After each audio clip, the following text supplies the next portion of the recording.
What up, y'all? Episode 7 of The Drop coming up right now. I came to vibe, you came to function, just do that, baby. Don't worry about nothing, no. I came to vibe, you came to function, just do that, baby. Don't worry about nothing, no. Yeah, what up, y'all? It's your boy Bright here, the R&B kid, and you're tuned into another episode of On the Bright Side. If this is your first time on my channel, please consider subscribing, because on this channel I talk all things music and entertainment while keeping it real, but always trying to find the bright side of everything, and also because I'm lit. And then after you subscribe, make sure you hit the bell next to the subscribe button so you can get the post notifications. So every time I post a new video, you're gonna see it. Okay, y'all, so like I said, welcome to episode 7 of The Drop. For those of you who are new to my channel or new to this series, The Drop is a series I do on my channel where I pretty much do a roundup of my opinions on a bunch of new music news and new releases that have come out that I don't really want to dedicate a whole video to. So on this episode, I'm talking about some new music news and also new releases from B.o.B, Jade Novah, Wiz Khalifa, Kiana, Lede, Buddy, VanJess, and Queen Naija. Are y'all ready to do it? Let's go. Okay, guys, first up we're gonna talk about Drake. Drake released his Scorpion album back in June, as you all know. I did a review for that album, so go check it out. I'll probably put the card up right here. But with this new Scorpion album by Drake, he's now breaking all types of records. I'm kind of surprised, but I'm not surprised, but I am kind of surprised at the same time, because I feel like this Scorpion album in its entirety is very middle of the road, and it's not Drake's best album. It's not his best by any merit whatsoever. So I think it's very interesting that this is the album where Drake is breaking all types of records in his career right now. But it is what it is. He's really the man of the moment right now. So first up with his new song "In My Feelings" becoming #1 in its first week. Just it becoming #1 in general. He now is the rapper with the most amount of #1s on the Hot 100, which is a very important feat and a very important achievement in his career. He's now the rapper in the history of music with the most #1s, not #1s on like on the rap charts, whatever, but #1 across the board, like #1 on the Hot 100, which is a very hard thing to do.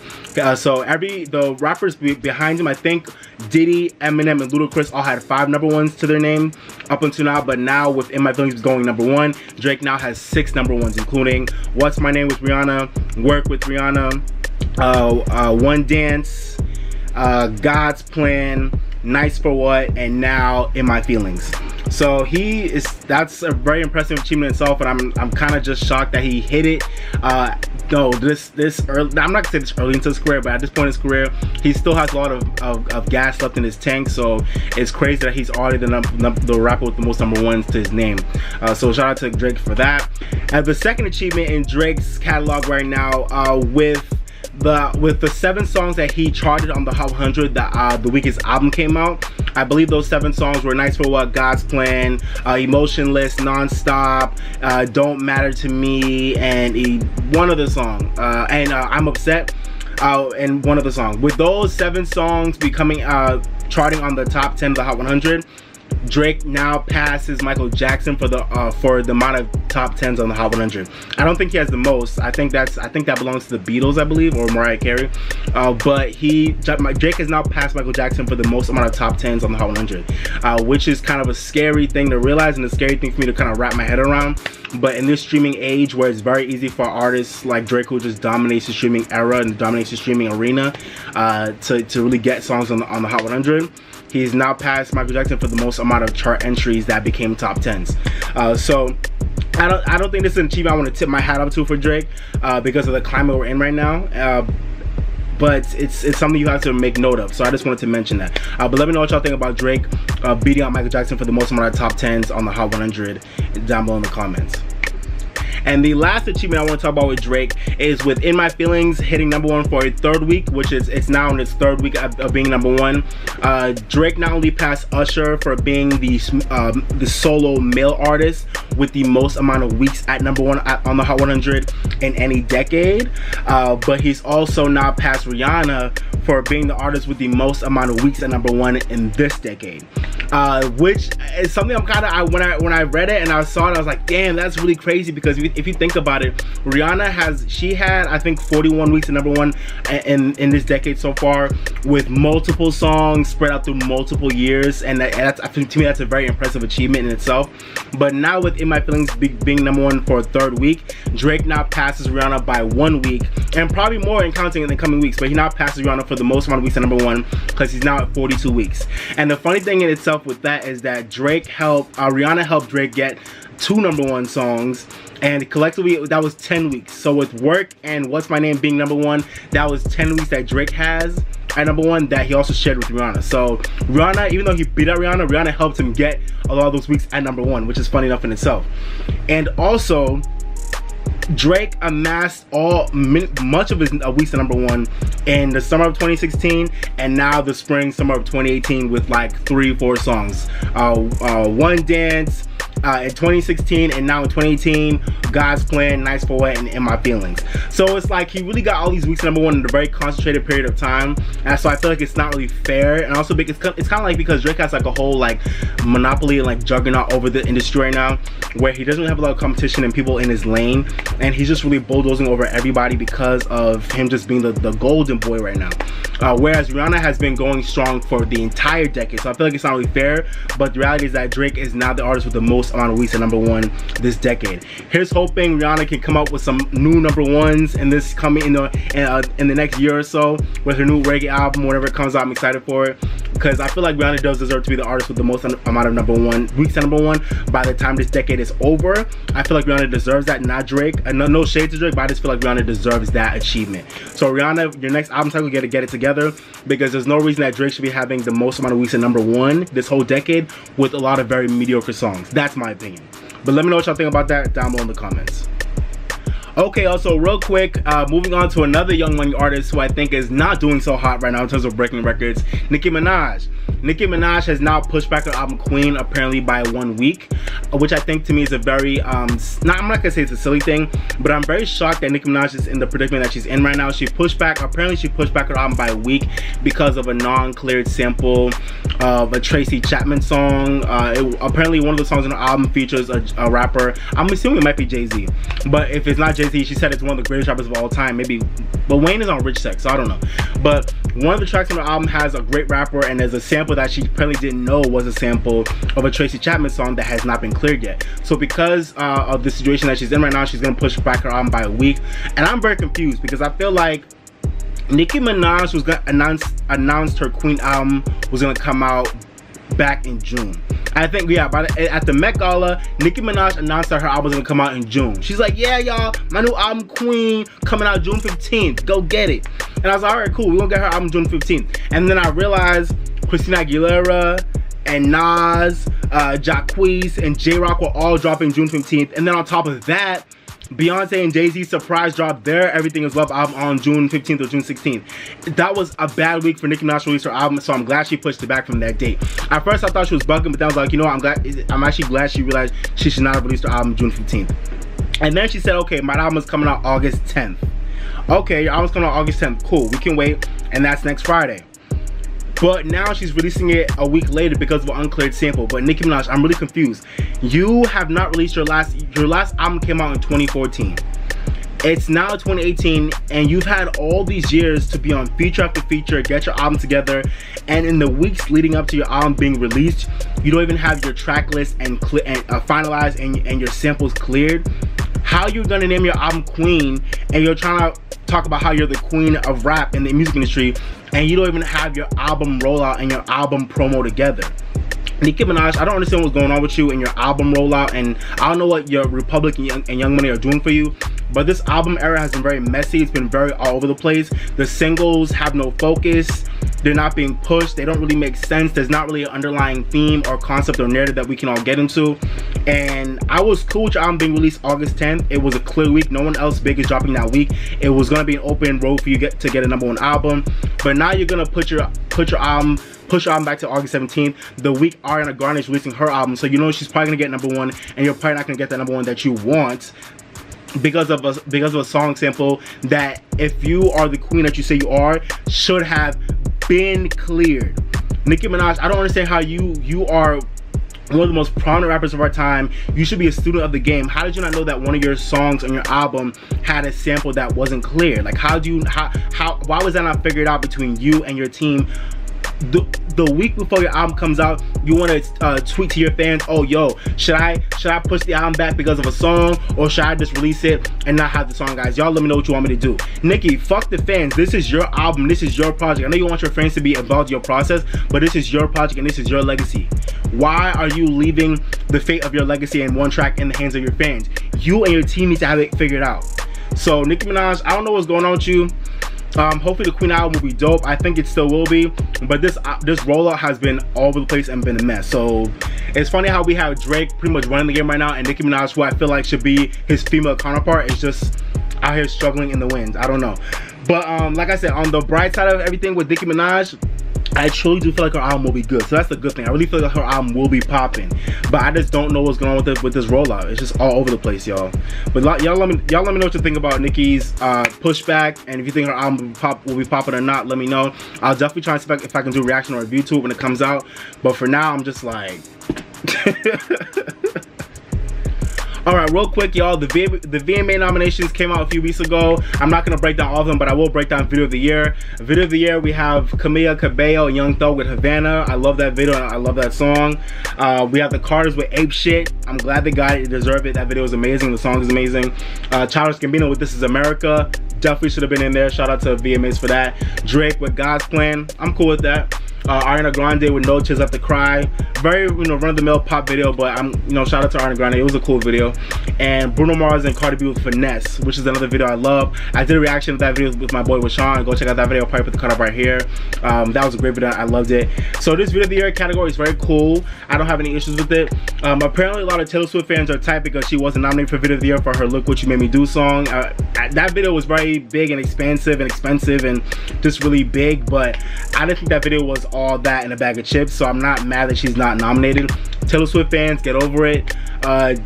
Taylor Swift has already won Video of the Year already, so there are a lot of artists that would even die to be nominated, yet alone win. So Taylor Swift fans, get over it. The video was not that great. It wasn't all that, so she'll have her time again.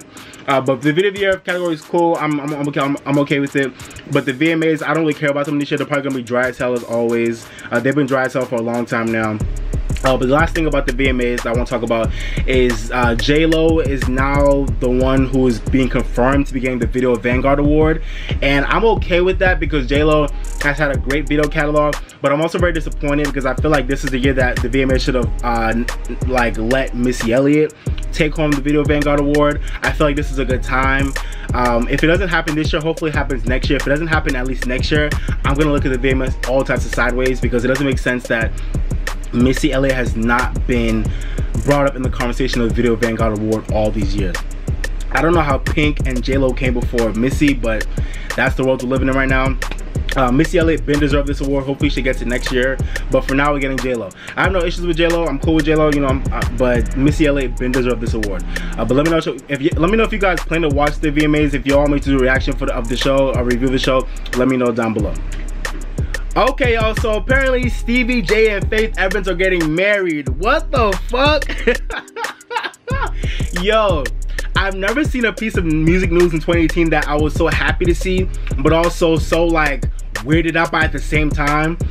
For those of you who are not up on hip-hop history or FEFE Evans and Stevie J, I'll break it down. FEFE Evans was the widow of B.I.G., the notorious B.I.G., and Stevie J was one of the main producers for not only Biggie, but all the artists in Bad Boy back in its heyday. He was part of the Hitmen, so he was one of the main producers and songwriters who was around making all the hits for all the artists who were affiliating themselves with Bad Boy back in the late 90s and early 2000s. So Stevie J and FEFE Evans go way back. They have a whole history. I know Stevie J probably has a lot of credits on her albums. And when Biggie was alive, obviously Biggie and FEFE Evans were, they were a thing. They had the issues, but they had children together. They were a thing. And now in 2018, Stevie J, who we've already known him to be, dating Jocelyn and Mimi and all that stuff from the Love and Hip Hop world, and now him and FEFE Evans are about to get married. Over the past couple of years, there have been little rumors and things like that they were dating and they were hooking up on all that stuff, which is fine, but it's I just can't believe that they're all of a sudden just married now, or they're about to get married, or whatever. So they released a song recently called A Minute, which is a song pretty much honoring them getting, you know, their union and them getting together and becoming a couple. And I'm not gonna lie though, the song is fire. I'm not gonna lie, the song is fire. I love it. But the video was really weird. To see Stevie J and Faith Evans frolicking around in a bed and in a mansion for the whole video was just weird as hell.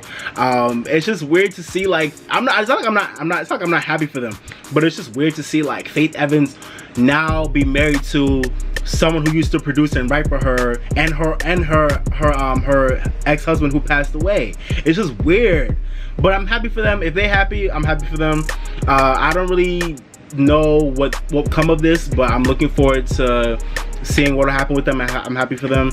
I like I like the song A Minute. I really love it. The video I could do without, but apparently also Stevie J and Faith Evans are going to be coming out with a collab album, which is something I do not want. I don't have any issues with Stevie J, you know, producing and writing for her new album, but I don't want them to come out with the whole collab album. One, because Stevie J's voice is not that great, one, and because I just don't want to hear a whole album of Stevie J and Faith Evans going back and forth about their love. Like, I don't want that.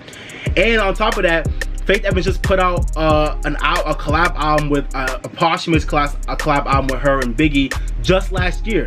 So that's just weird as hell to me. I don't know. It's like Faith Evans just low-key looks like a hoe with Bad Boy right now. Like, that's what she looks like. I know that's not what it is, but she just looks like a hoe with Bad Boy right now. And I know Biggie been, you know, passed away for many years now, but it's just weird. But y'all let me know what y'all think about Stevie J and Faith Evans' marriage and this new song of theirs and their proposed collab album down below. Okay, real quick, y'all, I want to talk about the Heartbreak on a Full Moon tour. I just wanted to talk about it really quickly. I didn't want to do a whole video for it, but I went to the Heartbreak on a Full Moon tour when it came. It was Chris Brown, Rich the Kid, Black. Apparently Jacquees was there, but I missed Jacquees. Her and Chris Brown, and they came through the Xfinity Center in Massachusetts on July 19th. I just want to talk about the show because I loved it. I went with my boy Miguel. Shout out to Miguel. What up, bro? He was in my Oscar review and also my J. Cole review. So go check out those videos if you haven't already. But that was an amazing show. I really loved it. I got there in time to see Black, who was dope. I love Black. His sound is everything. He's such a vibe. I feel like he could definitely work on his performance skills, but he's still a brand new artist, so he has plenty of time to work on it. But I love his music and I love his vibe, so shout out to him. Her came on after Black. Her killed it. I just love her. I think she literally just knows how to perform so well, and even I'm so excited for her because she's a brand new artist and she's been around the industry for a long time. She's been in it since she was a child, like, you know, training herself and getting ready and honing her craft. So she's been in it for a long time, but she just started getting attention for her music, and I just love her. Her performance ability is amazing. Her music is amazing, and she just knows. And she's one of the rare young real singers we have in the R&B world right now. Like, she can really sing, not just in the studio but really live in front of you well too. Her voice is so pure and it's so inspiring. Her music's such a vibe. So I was just vibing the whole concert.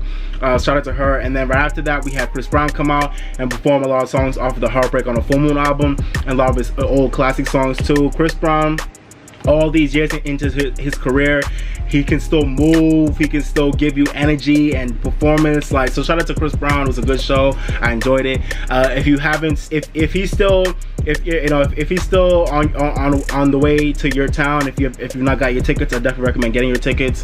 It was a good show. And also, I will be on the run too this Sunday when Jay and Beyonce come to the Gillette Stadium August 5th. I'm so excited. I'm so excited, y'all. That concert is going to, I've not even gone. I already know it's going to be probably one of the best concerts I've ever been to in my life. So I'm so excited. If you've not gotten your On the Run 2 tickets yet, go get them. Okay, so now I'm going to transition to talking about some albums that have come out in the past month or so, or since I did my last drop episode. The first up, I want to talk about B.o.B's new album, Naga. I'm pretty sure you didn't know this album was out. I'm not surprised. B.o.B is someone who I think has really lost his way, not in terms of his artistry and his music, but he's lost his way in terms of finding support and his fan base and really getting his music out there. Ever since he professed to the world his claim that the earth is flat. I have no problem with somebody believing the earth is flat. I don't think it's that big of a deal, because at the end of the day, none of us really know what the fuck is good with anything, and that's the honest truth. So I you know, a lot of people really came down on B.o.B for that statement and for his beliefs.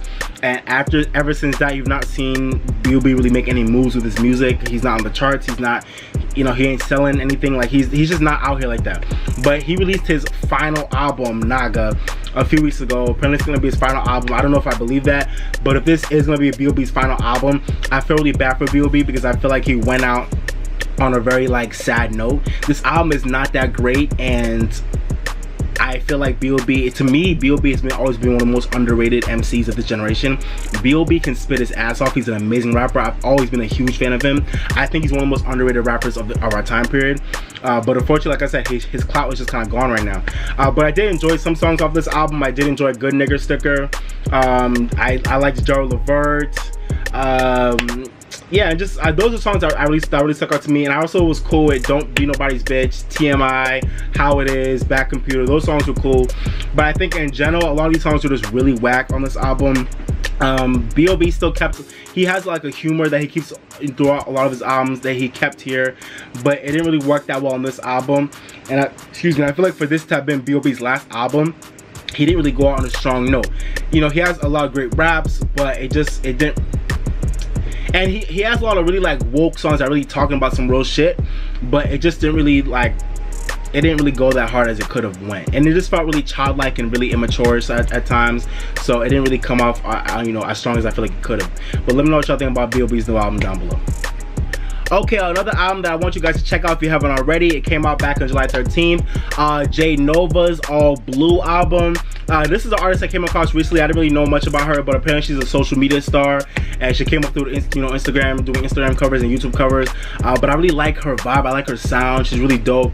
My favorite track off the album is probably the first single off the album, and the title track All Blue. And it's pretty much a song about pretty much looking up to the sky and looking up to the positive side of life and looking up and looking at things being all blue. Not sad blue, but like sky blue. And I love that concept. I love that ideology, and I love that song.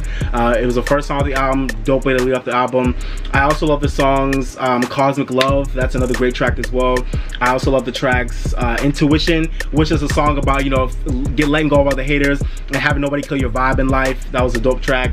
And Wild Things was another cool track. And I also love the song Next to You, which is a beautiful like R&B ballad about, you know, wanting to be next to somebody for the rest of your life and, you know, just holding on to that love.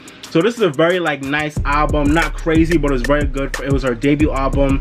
She's a new artist on the scene. I'm not sure, you know, how her career will pan out, but I really like her vibe. I like her sound. So I want you guys to go check her out, and I appreciate you'll love her album if you like R&B. And if you're looking for some new talent, some new vibes, definitely go check her out. I definitely think you'll love her album. Okay, next up is Wiz Khalifa with his Rolling Papers 2 album. I definitely didn't want to do a whole reaction or review for this album because it was long as hell, so I didn't want to do a whole video for this album. Sorry, y'all. But Wiz Khalifa does put out his Rolling Papers 2 album as a sequel to his 2011 Rolling Papers album. This album was an hour and a half. It wasn't a double album, it was just one long album with 25 tracks on it. And I have to say, I feel like a lot of people on the internet were talking about how great this album was, but I think that's a little bit of a stretch. To me, this album was just very mediocre, and it was alright. I was expecting Wiz Khalifa to come out with some well, I was expecting him to come out like honestly low-key a masterpiece, because I feel like it's a good time in his career to really come out with a masterpiece. He's not had I think a revered project in a while.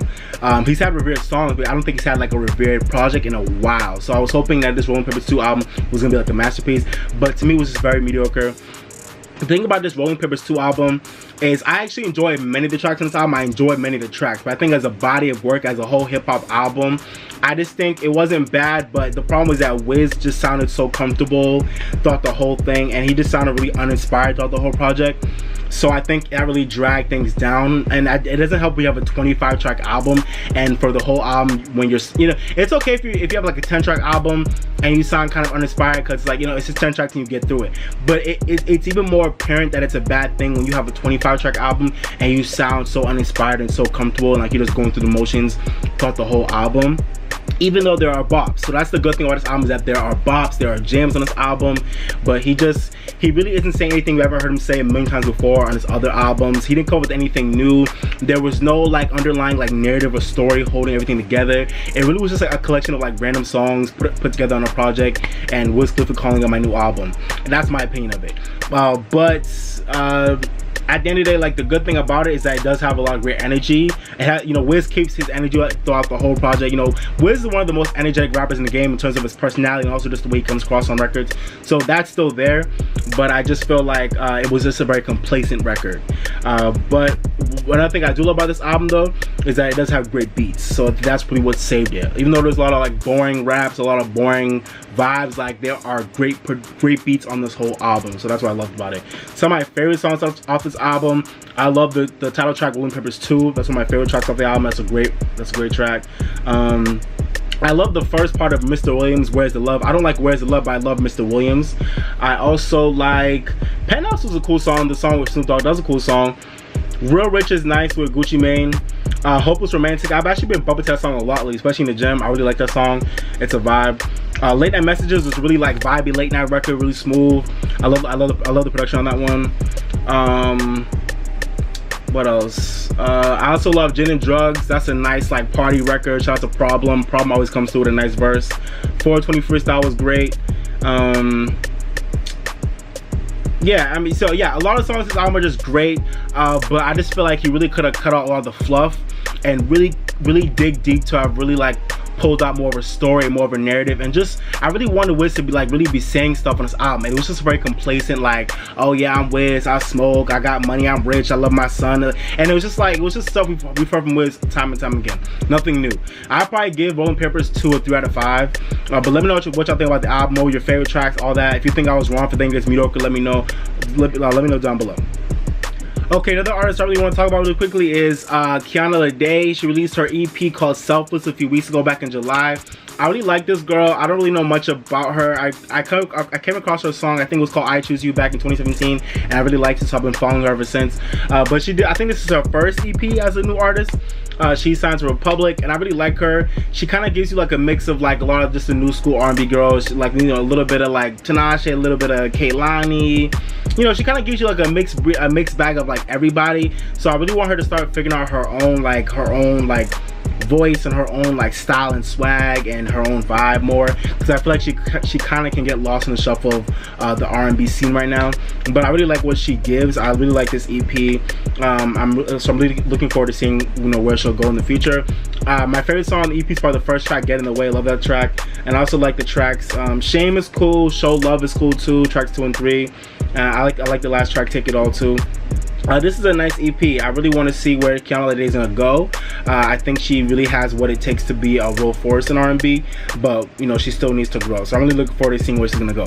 But if you've not checked out this EP, I definitely want you to check it out, guys. I think you'll definitely enjoy it. I think we might have a new R&B star in the scene, but let's see how things pan out. But for now, definitely go check out our EP, Selfless.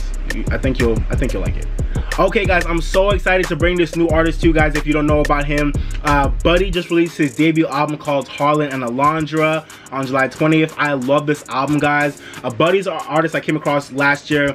He released 2 EPs last year. The first one came out early in the year. It was called Ocean in Montana, and the second one came out in August, I believe, was called Magnolia. Both of those EPs are amazing, and now Buddy's here with his debut album called Harlan and Alondra. Buddy's like a rapper slash singer from Compton, California, and I just love his sound. I feel like he just has a sound and a vibe that's so his own. He has like this perfect mixture of like rap, but like G-funk, and he sings too, but he knows how to spit, so it's just a dope mixture of everything. I don't really feel like there's anyone that really sounds like him and that's really doing what he's doing right now in terms of like really singing a lot, but like really being like a rapper and a hip-hop artist. It's like, he's kind of like Ty Dolla $ign, but like in his own way and his own, yeah, he's just dope. So this new album is dope. I love this. My favorite tracks on this album are probably Real Life Shit, the first track. Black, that song is a black anthem. Black, I'm black. Yo, I love yo, you will listen to that song, you just get, if you're black, you will listen to that song and just get hype. You're like, black, I'm black, bitch, I'm black. Yo, I love that song. It's so hype. Probably one of my favorite tracks. A$AP Ferg's rap was dope. He killed his feature. I also love the songs Trouble and Central. That song is such a G-Funk, like late night low-key, just riding your car through the streets vibe. Like Scoop DeVille, the beat, shout out to you, man. The beat on that song was amazing. Shout out to Scoop DeVille, always creates dope beats. I also love the songs Young. That song was nice too. It's better when you're young. I can relate to that song, you know, as a young guy. And I also love the songs Find Me Too, which was him just chronicling his struggles coming up in the game and him being signed to Star Trek. I think he was the last artist that was signed to Star Trek for, you know, Pharrell's old label, if y'all remember Star Trek. I think Tiana Taylor was on Star Trek for a good minute too before she dropped out. And also I love the last track, Shine. That song has been out for a while now, but I've always loved it. I just love Buddy. I feel like he's such an underrated artist. He's probably one of the most underrated like rappers slash singer hybrids right now in the game. I love his whole vibe. His sound is dope. He just knows how to create good records, and I feel like he really has so much more room to grow too. So I can't wait to see where he goes. But if you love, you know, West Coast rap or G-Funk, that whole sound, or if you're just looking for like a new rapper slash singer person to really get into, I definitely recommend Buddy. And this whole new album is dope. You're gonna find so many gems on this album that you can just rock to. So shout out to Buddy. I love this album. Okay guys, another gem artist, or I guess they're a duo, that I really want to put you guys onto is VanJess with the new album Silk Canvas. VanJess, I've actually I've seen their name for a couple of years now, but I never really got into them up until I started hearing some of their songs last year that I really was able to just vibe out to. VanJess is a duo that I love. They're two women that are from California, I think LA, but they're both Nigerian. So I don't know if they were born and raised in Nigeria, but they're both Nigerian, but they are from California, and I just love their whole sound, their whole vibe. If I would describe VanJess's sound, I would say they make modern R&B music that's really drenched in like house and like dance vibes and like EDM vibes, but a lot of their lyrical and vocal arrangements are really like, they really harken back to like late 90s, early 2000s R&B. So I don't think anybody's making music like that. It's such a really like unique way to approach music, where you're making like R&B music, but it's really like dancey and housey, but you also are like arranging your music so it sounds like 90s and early 2000s tracks. And so it's such a dope way to form the music, and that's how they do it. And I really love their sound. This album is dope. This is their debut album. A lot of debut albums came out this past month for R&B in July. Some of my favorite tracks off this album, I love the tracks Control Me. I love the track Addicted. I Touched the Floor too as well. I love Addicted. Through Enough, which is also another single off the album before it came out. Another Lover, shout out to Kiana on the beat. Till Morning, shout out to Louis Lastic on that beat. And I love the track Easy. A lot of these songs are just so like their music is like vibey late night R&B music, really groovy, you know, really like dope like you know, kinetic and like offbeat, off-kilter beats, but they're really slinky and groovy and really subtle too. And some of the tracks I really love off this album are the first track, My Love too. That's a great track. And I also like the track Filters, talking about how we are living through an Instagram filter world. So that was a dope track. And Best Believe is cool too. The rest of the tracks I don't hate, but they're cool. But yeah, but there's really not one track of this album that I don't like. So that shout out to VanJess for that being their debut album. There's not one track that I don't like. But if you are a fan of like R&B that has, you know the early 2000s, you know, lyrical and arrangement vibes, but if you also if you're a person that likes like, you know, dance and house music too, and that being mixed with R&B, you will love VanJess because they do that to a T. So I definitely recommend checking them out. I love this album. Shout out to all my Nigerians out there. I'm so proud of VanJess for just being such dope like artists in the music industry. Like we don't really have a lot of Nigerians doing that thing right now in the music industry, at least on the American side. But they're really trying to make a name for themselves, and the music is popping. So shout out to them, and definitely go check them out if you haven't already. You will not regret it. I'll probably give that album a 4 out of 5. I loved it. Okay, Queen Naija just came out with her debut EP, self-titled debut EP called Queen Naija as well. Queen Naija is an artist that I'm still trying to learn more about and really get into more. She came up through Instagram and YouTube. I don't really follow her like that, so I don't follow her like that. But I have checked out this EP, and I do like it. I think it's a great first step in her career. The song that y'all all love right now, Medicine, I think as a guy, I can't really relate to the song. I can't really go up for it. But it's a cool record, but I wasn't like the biggest fan of Medicine. And it's not a bad song. I just think, you know, like I said, as a guy, it's hard for me to relate to it. She's pretty much just saying, listen, all the things you fucked up, you did and you fucked up with me, I'm gonna do the same thing to you. I'm gonna give you your own medicine. So I guess that's a universal thing, but it really was written from like a female perspective, so it's hard for me to connect to it. But it's a cool track for what it was. Y'all love it right now. It's been on the charts for many weeks now. It's doing this thing, but I don't really love it that much. But the other single that she's put out that I really do like is I think it's a new song called Karma. I really like that song a lot. It's the second track off the EP. I really like that record a lot more.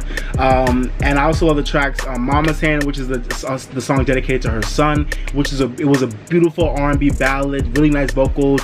I really love the emotion of that track. You couldn't get mad at that track. It was beautiful. And then I also like the track Butterflies too. That song I think should be like definitely a single off this EP at some point if she wants to put out another one. I definitely love Butterflies. It's a nice vibey R&B track, very nice vocals, nice lyrics, just a nice vibe on it. Queen Naija, I don't really know her potential to grow, really be a big star in R&B, but for this, you know, for this EP starting out, I really like her vibe, I like her sound, and I like what she brings. I definitely think she has potential to be great, but let's see what happens. She still needs to work on her voice. She still needs to work on really like showing us more of who she really is. But I really think this debut EP was a great first step, so I really like it. But let me know what was your favorite track off this EP. Another artist I want to put you guys on, this EP actually probably came out I think months ago, but I just got into it. I just came upon it. This artist called Anna Moore. She released her EP One Day earlier this year. I love this EP, especially the title track One Day.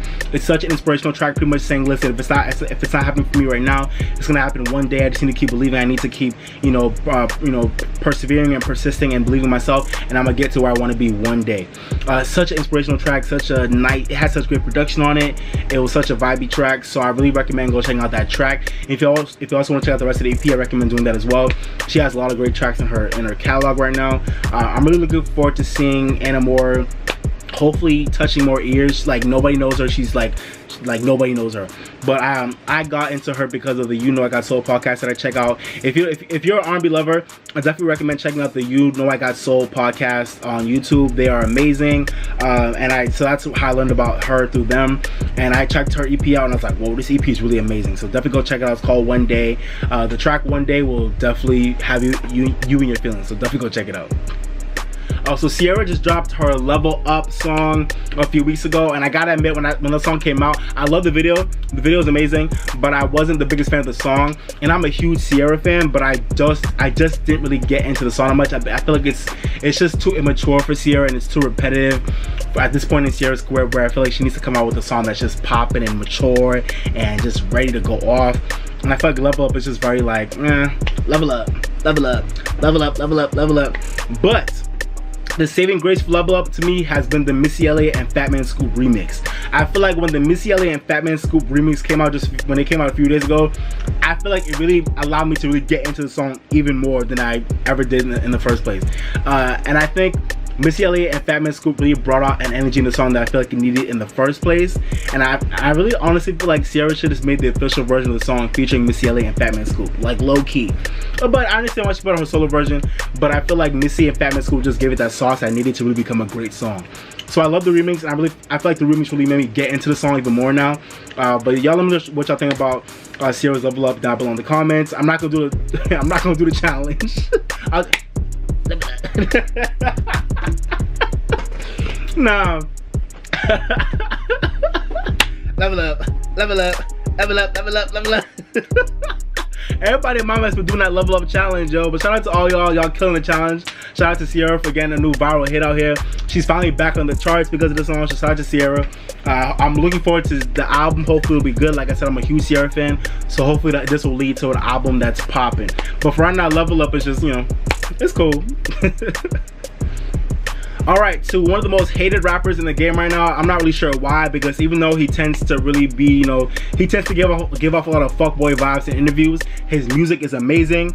Russ just came out with a new song called Don't Fall For It a few weeks ago. I love this record, so I wanted to highlight it for you guys. This record is pretty much Russ just calling out all the rappers in the game who are pretty much flaunting their drug use and all that stuff for the kids and for social media clout and fame, even though they're really not doing it, or if they are doing it, they shouldn't be promoting it because that's not the way. And I love the song, I love what it's saying, and also he's pretty much telling us, the consumers, don't fall for all these dudes and what they're doing, because they're just doing it for clout, for fame. They're just being puppets of their labels who are telling them to do all this stuff to get fans and just to be like viral for fans. And that's just the culture we're living in today, where a lot of rappers are out here really doing a lot of fucked up shit, really doing some dumb shit. Not because that's what they really want to do, not because that's really how they roll, but just because they think that's the way of finding clout in this rap game. Countless rappers are just out here doing dumb shit. So I love how Russ, this is pretty much Russ's PSA saying, listen, don't fall for the BS. Go find the real rappers, go find the real artists out there who are really trying to give you real music without all the BS behind it and all the mind games behind it. So I loved it, and on top of that, it's a great vibe track as well. Great hook, great message. I love this track, so definitely go check it out. Alright guys, another song I want to put you guys onto is Ari Lennox's new song, Whipped Cream. Ari Lennox is an artist that I love. I believe she's the only female like R&B artist on Dreamville, which is J. Cole's record label and his camp. And I love Ari Lennox. I love what she brings to the table. She's like a modern day like Erykah Badu in my eyes. And I love this new song of hers, Whipped Cream. And this song is pretty much like, I've been eating whipped cream, having vivid dreams of people on TV that look just like you, something like that. She said something like that, and it's such a really like dope like written song. It's really creative.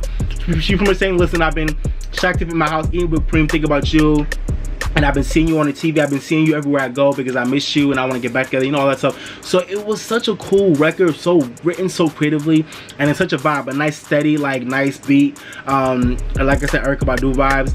If you are looking for another new, really like kind of under the radar artist to check out in R&B, I definitely recommend Ari Lennox. Her EP came out last year, I forgot, I think it was called Faux. It came out back in 2016. It was a dope EP, and I'm really looking forward to seeing what Ari Lennox can do, because like I said, I feel like she's like a modern day Erykah Badu. She sounds like Erykah, she has the Erykah Badu vibe, and I don't want to keep like drawing comparisons, but that's what she gives me, and I love it. So definitely go check out this new song, you'll love it. Okay, I also want to talk about Mario's new song, Drowning. Mario is still one of the probably most underrated, but also one of the most talented vocalists in male R&B, hands down. In his generation and also this generation too, Mario's one of the dopest vocalists like ever, but he's so slept on. He released a new song called Drowning, which is gonna be the first single for his new album called Dancing Shadows. If you are a Mario fan, you know that Mario has literally been absent from the game in terms of actually releasing music, like at least albums, for almost a decade now. Mario's last album came out back in 2009, and he's released songs ever since then, but nothing has caught on, and he's been struggling to put out an album for years now. So his album was called, like, I think Back to Life at one point, something like that, and then it was called Cosmos 17 when it was supposed to come out back in 2017. That never happened, and now his album is called Dancing Shadows. I don't know what's going on with Mario's career. He keeps jumping from album title to album title, from label to label. I don't know what's going on with him, but and this new song, I gotta admit, I really don't like it that much. I love Mario, and I think he's still like, he sounds weird on the song, but I just don't actually like the song itself. It's called Drowning, and it's pretty much about the struggle of a man like drowning in pussy on one side, drowning in the pussy of someone, but then also drowning the emotion of knowing that you're cheating on another woman with the woman you're drowning in. So that's pretty much what the song is about. So it was a really like interestingly written song, but I just didn't really like it that much. Sonically, it was kind of boring, and it doesn't really stand out. But like I said, I still love Mario, and I'm looking forward to seeing what he's gonna bring if he actually does release his album. I'm looking forward to seeing what the album will sound like, because I still feel like Mario's one of the most talented guys of our generation. So go check out the song for yourself and see if you like it. But for me, I just think it's alright. And lastly, real quick, I want to talk about FEFE. I know there's been a lot of controversy surrounding this new 6ix9ine and Nicki Minaj song, FEFE. It's already hit number 4 on the Hot 100. I'm not gonna lie, I like this song. I'm not really here for 6ix9ine's antics, and I don't really know if I believe his whole like burglary and robbery story. I don't know if I believe that whole story about him getting caught up in a car and being held at gunpoint. I don't know if I believe it. If it was true, I'm sorry, 6ix9ine, and I'm glad you got out of that situation. If it's not true, fuck you for trolling as always. Fuck you for trolling. There's no need for that shit. But honestly, this new FEFE song, I really like it. And Nicki Minaj's verse to me was fire. And 6ix9ine's part was alright. Like, to me, it's funny because it's 6ix9ine's song, but I didn't think 6ix9ine was that great on it. But Nicki Minaj's verse, to me, I really liked it. And I really love the beat. and I really just feel like this whole, it was such like, I don't know, I really like the vibe of the song. I know a lot of people don't like it. It's like either you hate it or you love it, but I like it. I don't know, let me know what y'all think, but I like the FEFE song. Let me know if y'all hate it or you love it down below in the comments. And in terms of the video was kind of creepy. I'm not gonna lie, it was kind of weird to see like 6ix9ine Nicki Minaj like eating ice cream together and like being like mad colorful and like childish. But I'm not gonna say like the wow factor was there. Like it really did get people watching, so shout out to the viral factor of the video. But in terms of what it was trying to deliver, in terms of messaging or content or whatever, it really wasn't nothing. But the song itself I really like. Like if it goes off at a cookout or barbecue or at the club, I'm gonna be rocking because I love the beat and I love Nicki's verse in particular. So that's my view on it. Alright y'all, but that was episode 7 of The Drop. I hope you guys enjoyed my roundup of all the new albums and music that came out and all the music news that's been coming out recently. I hope you enjoyed my video. If you haven't already, hit this video with a like, share this video, and subscribe to my channel, okay? I appreciate you.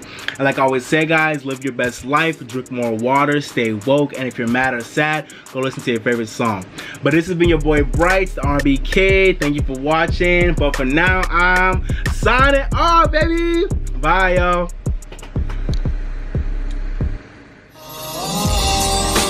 I came to vibe, you came to function, just do that, baby. Don't worry about nothing, no. I came to vibe, you came to function, just do that, baby. Don't worry about nothing, no. Relax just a little bit. You don't gotta worry, you can just have fun.